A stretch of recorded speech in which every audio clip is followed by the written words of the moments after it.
Welcome to our YouTube channel The Factors SSC Mock Mentors।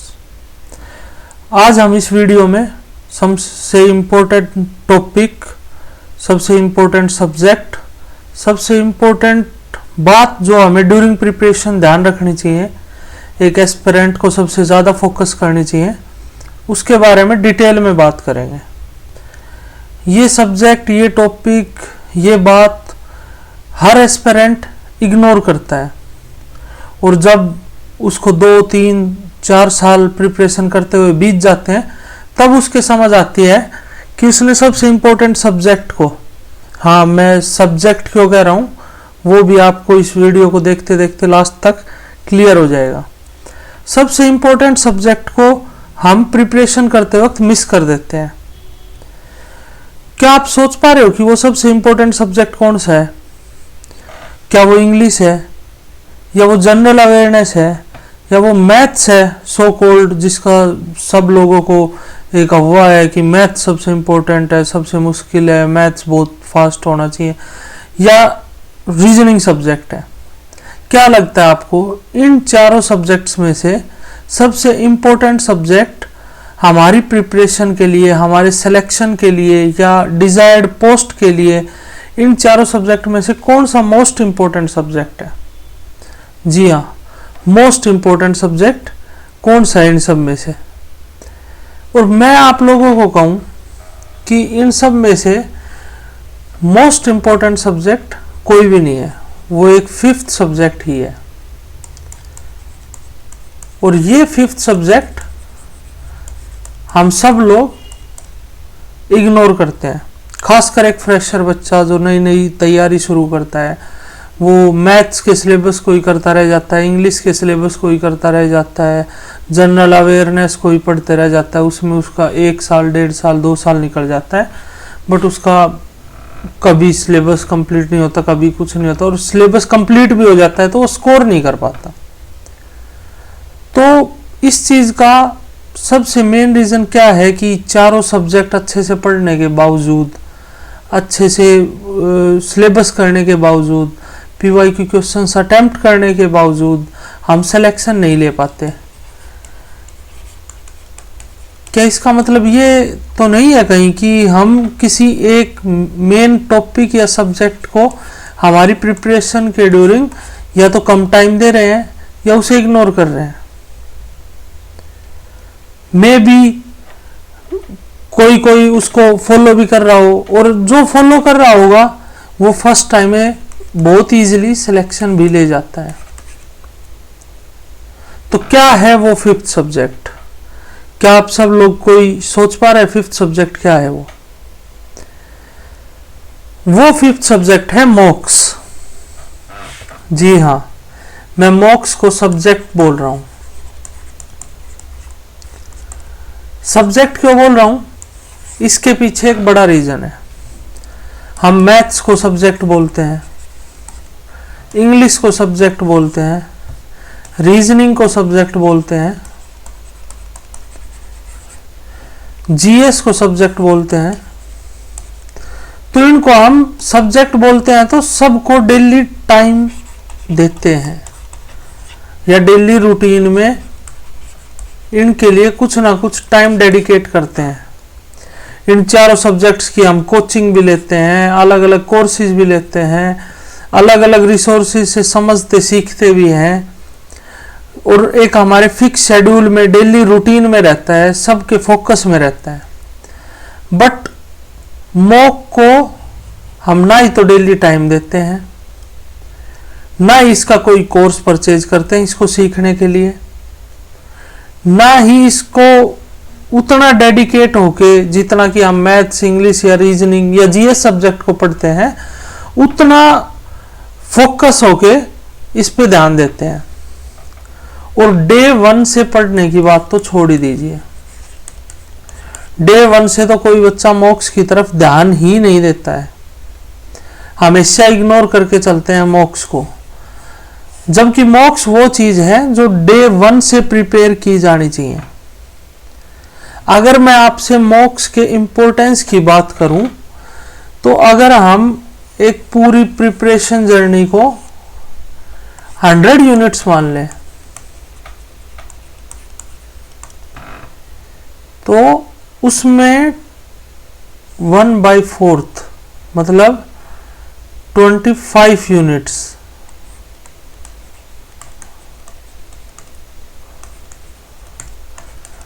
25 units he constitute करता है maths, English, reasoning और GS. 75 units यानी कि 75% of our preparation only depends on mocks और can be enhanced only by mocks. इतनी ज्यादा importance है मॉक्स की, ये आप अभी एनालाइज नहीं कर पाओगे, तो जब आपकी प्रिपरेशन को 2 साल 3 साल बीत जाएंगे तब आपको ये मॉक्स के इंपॉर्टेंस की समझ आएगी। पर तब तक बहुत ज़्यादा टाइम जा चुका होगा, बहुत प्रीशियस टाइम आपका निकल चुका होगा जिसमें आप बहुत कुछ कर सकते थे या बहुत सी चीज़ें एक्सप्लोर कर सकते थे। वो प्रीशियस टाइम आपका ये एक बात समझने में निकल जाएगा। तो मैं आज आपको इस चीज़ की इम्पोर्टेंस समझाने के लिए ये वीडियो बना रहा हूं कि मॉक्स कितने इम्पोर्टेंट है डे 1 से। इस चीज को एक एग्जांपल से समझ के देखो।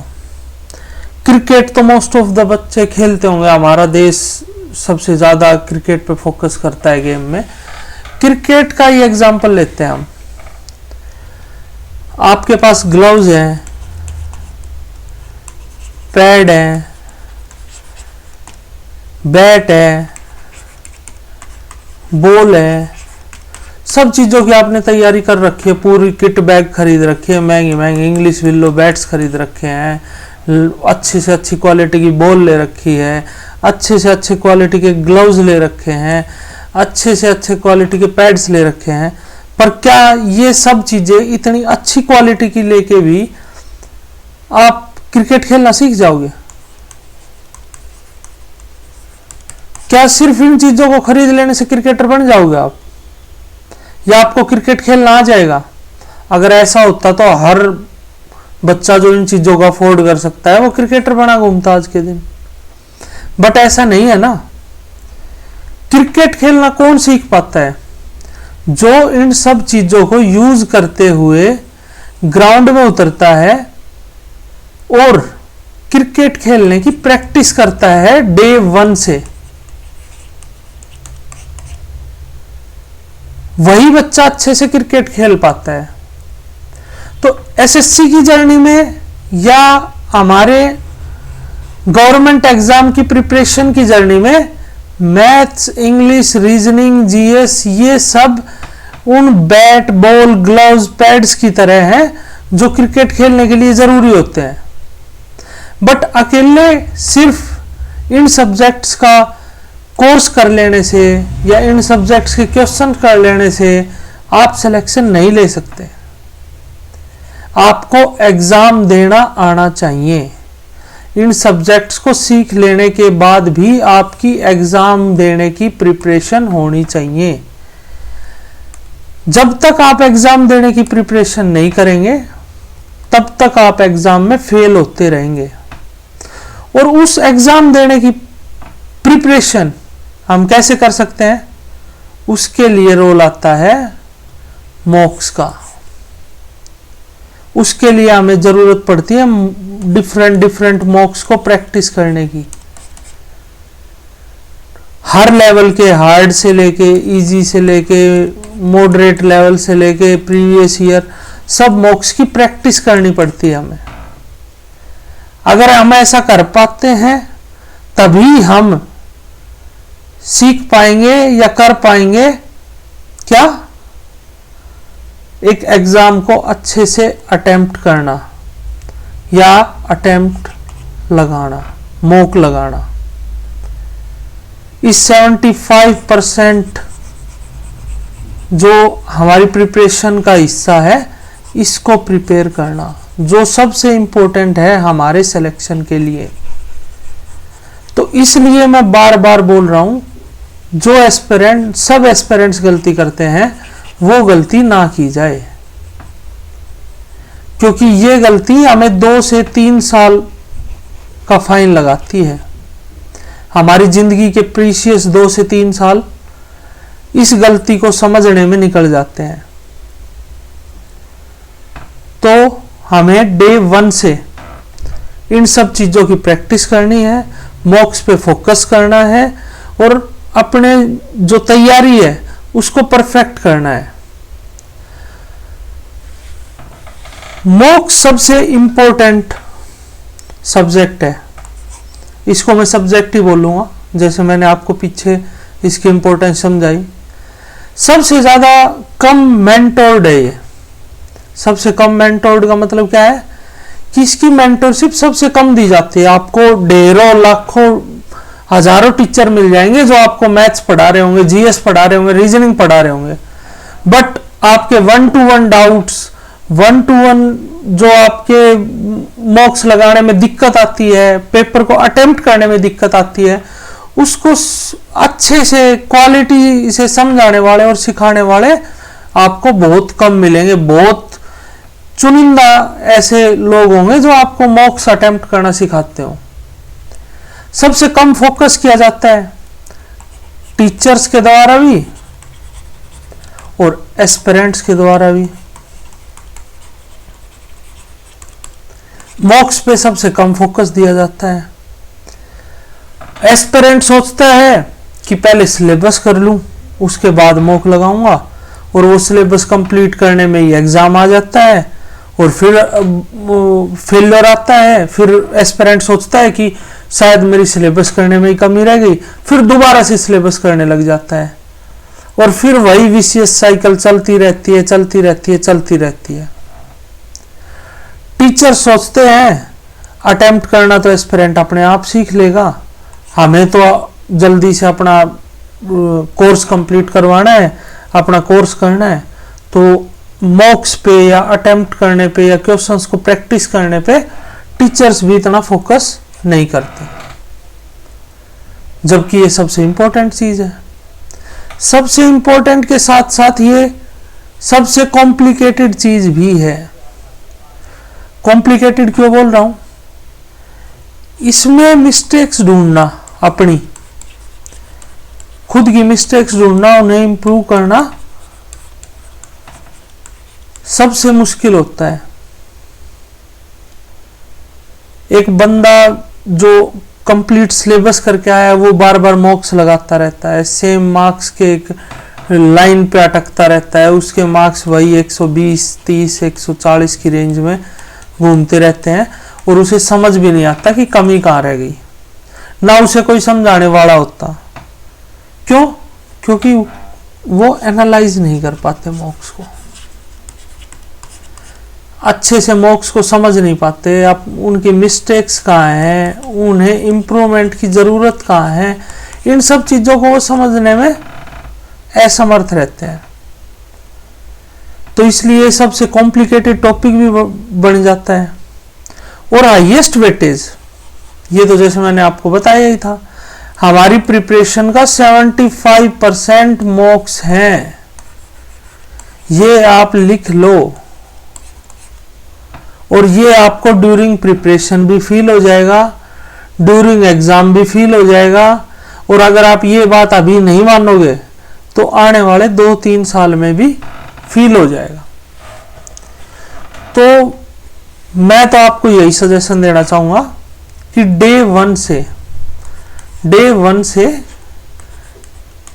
इस इंपॉर्टेंट टॉपिक मॉक्स पे फोकस करो और अपनी प्रिपरेशन को स्ट्रॉन्ग बनाओ सबसे, ठीक है।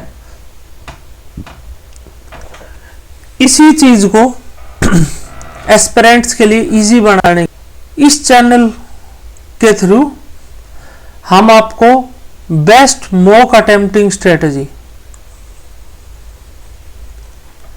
बेस्ट मॉक अटेम्प्टिंग अप्रोच सिखाएंगे। किस सब्जेक्ट के साथ कैसे मॉक में डील करना है, क्या उसके साथ स्ट्रेटजी लगानी है, कैसे कैसे प्रिपेयर करना है, ये सब हम आपको सिखाएंगे। आपको अप्रोच बताएंगे कि इंग्लिश कैसे अटेम्प्ट करते हैं, मैथ्स कैसे अटेम्प्ट करते हैं, रीजनिंग मॉक में एग्जाम में कैसे अटेम्प्ट करते हैं। लाइव स्ट्रीम करके दिखाएंगे अपने चैनल पे। क्या लाइव स्ट्रीम करके दिखाएंगे आपको अपने चैनल पे मॉक को अटेम्प्ट करते हुए। पीरियोडिक वीडियोस भी आएंगी मॉक को अटेम्प्ट करने की। सारी ट्रिक्स एंड टैक्टिक्स, स्ट्रेटजीज जो भी यूज्ड होती हैं मॉक्स में, वो सब डिस्कस की जाएंगी आपके साथ, सब आपको बताई जाएंगी, ताकि आप फर्स्ट अटेम्प्ट में ही अपनी डिजायर्ड पोस्ट डिजायर्ड लोकेशन के साथ ले सको। और इससे फ्रेशर्स को, रिपीटर्स को, सबको ओवरऑल इस एग्जाम के लिए सबसे बेस्ट चीज होगी ये कि कम से कम टाइम में हर एस्पिरेंट अपनी ड्रीम जॉब और ड्रीम लोकेशन ले सके। इससे सीट वेस्टेज वाली जो प्रॉब्लम है रिपीटर्स की वजह से, वो भी कम होगी। तो इसलिए हमें फोकस करना है और अच्छे से अपनी प्रिपरेशन करनी है, अच्छे से तैयारी करनी है, और सबसे इंपॉर्टेंट टॉपिक, सबसे इंपॉर्टेंट सब्जेक्ट को अच्छे से प्रिपेयर करके ही एग्जाम में जाना है। इसी के साथ मैं इस वीडियो का एंड करता हूं। आई होप कि आप सब लोगों को जो मैं कहना चाह रहा था वो समझ आया होगा, और आप इस चीज को अपने प्रिपरेशन में अप्लाई भी करेंगे, सीखेंगे भी, और इस चीज का ध्यान भी रखेंगे। Thank you very much. Subscribe to our channel. जय हिंद।